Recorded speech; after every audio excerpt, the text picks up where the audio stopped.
আপু আপনি এটা কি করছেন? এই সব বিষয় আমি কোনো কিছু বুঝি না। বাপু তখন বলল, আজ তোকে আমি সব শেখাব। আমি যা বলি তুই শুধু তাই করিস। প্রতিদিনের মতো আজও আমি খাবার নিতে বোনের বাড়িতে গিয়েছিলাম। যখন আমি বাড়িতে পৌঁছলাম তখন আপু সোফায় বসেছিলেন। আমি আপুকে খাবার প্যাক করার জন্য বললাম। তিনি বললেন, খাবার একটু দেরিতে নিয়ে যাস। আগে তুই আমার একটু পায়ে মালিশ করে, পায়ে অনেক ব্যথা পাইছি। পায়ের ব্যথায় রাতে ঘুমাতে পারছি না। আমি বললাম, দিদি আপনি কি বলছেন? তিনি বললেন, চিন্তা করো না, এখানে কেউ নেই, কেউ তোমায় কিছু বলবে না। আমি বাড়িতে একা আছি। আমি তখন সেখানে বসে বোনের পায়ে মালিশ করে দিচ্ছিলাম, কারণ দিদি বলেছিল সে নাকি পায়ে ব্যথা পেয়েছে। মালিশ করার সময় আপু আমাকে প্রশ্ন করলেন। হঠাৎ আপু বললেন, আচ্ছা একটা কথা বল শাকিল, তোর কি কোনো বান্ধবী আছে?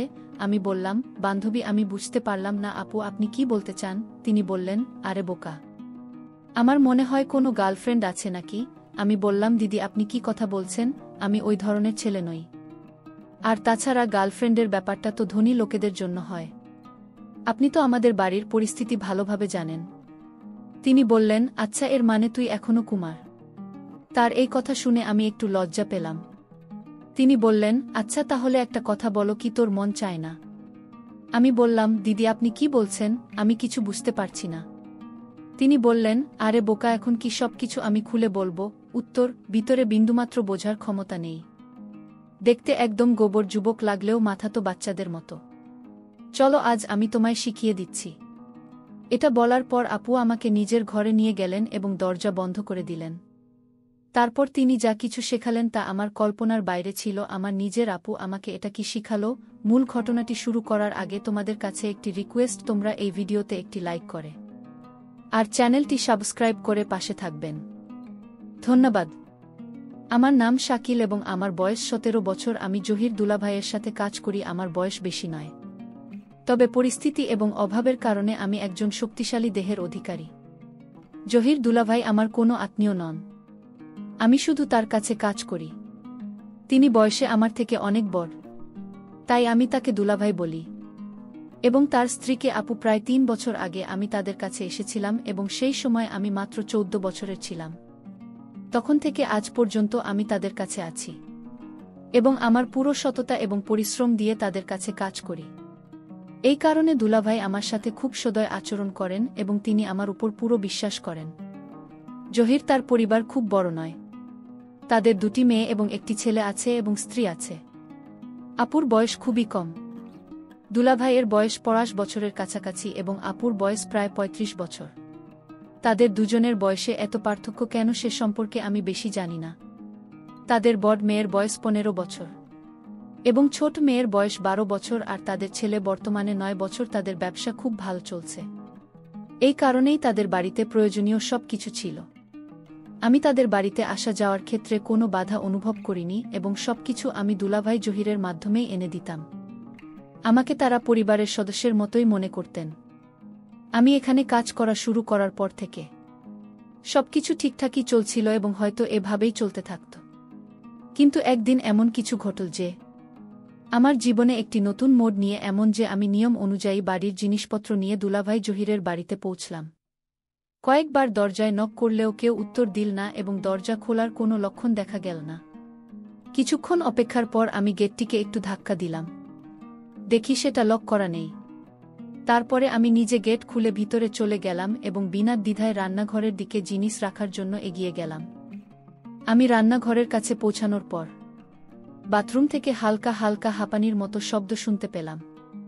তখন আমি সেখানেই থেমে গেলাম। কিন্তু ওই মুহূর্তে আমি বুঝতে পারছিলাম না যে এই শব্দগুলো কিসের, কারণ সেগুলো কাদার মতো মনে হচ্ছিল না।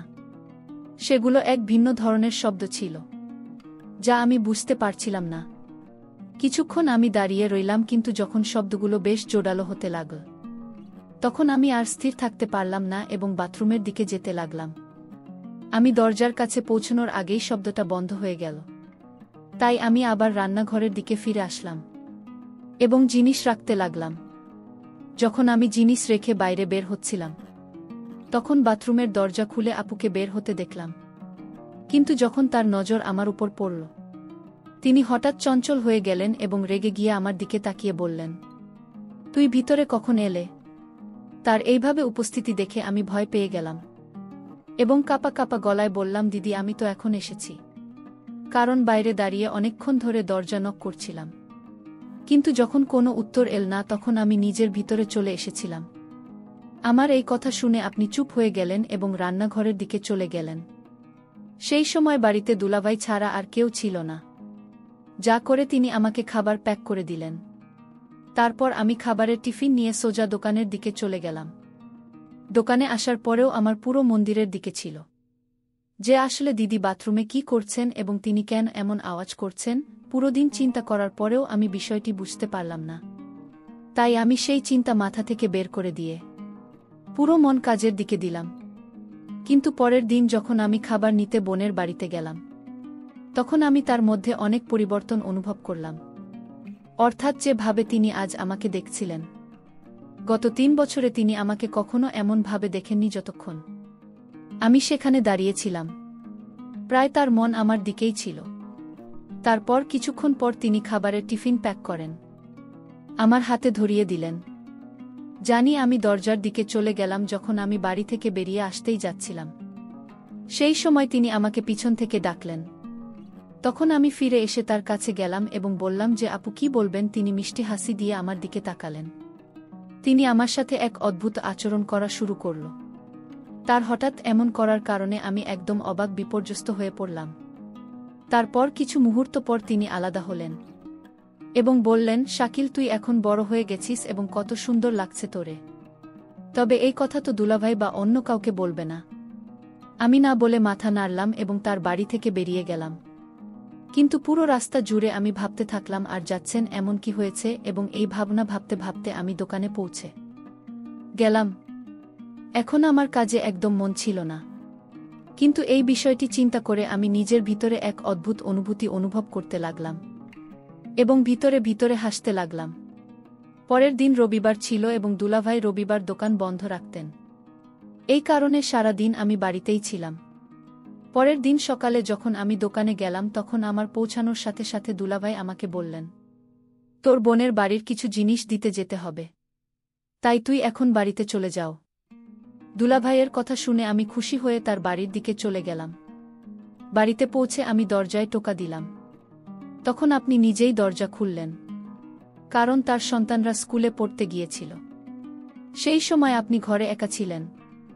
তারপর তিনি আমাকে দেখলেন এবং ভিতরে আসতে বললেন। আমি ভিতরে ঢুকতেই তিনি দরজা বন্ধ করে রুমে চলে গেলেন, কিন্তু আমি বারান্দাতে দাঁড়িয়ে রইলাম। তখন তিনি আমাকে ডাকলেন এবং বললেন, শাকিল তুই ওখানে কেন দাঁড়িয়ে আছিস? ভিতরের উমেশ। তার কথায় আমি রুমে ঢুকে পড়লাম। প্রথমে তিনি আমার দিকে তাকিয়ে হাসলেন, তারপর বললেন, তুই বস, আমি এখনই আসছি, এবং এই বলে তিনি রুম থেকে বেরিয়ে গেলেন। আমি সোফায় বসে তার ফেরার অপেক্ষা করতে লাগলাম। তারপর যখন তিনি ভিতরে এলেন তখন তার হাতে চায়ের 2টি কাপ ছিল। তিনি একটি কাপ আমার দিকে বাড়িয়ে দিলেন। আমি বললাম, দিদি এর কি প্রয়োজন ছিল?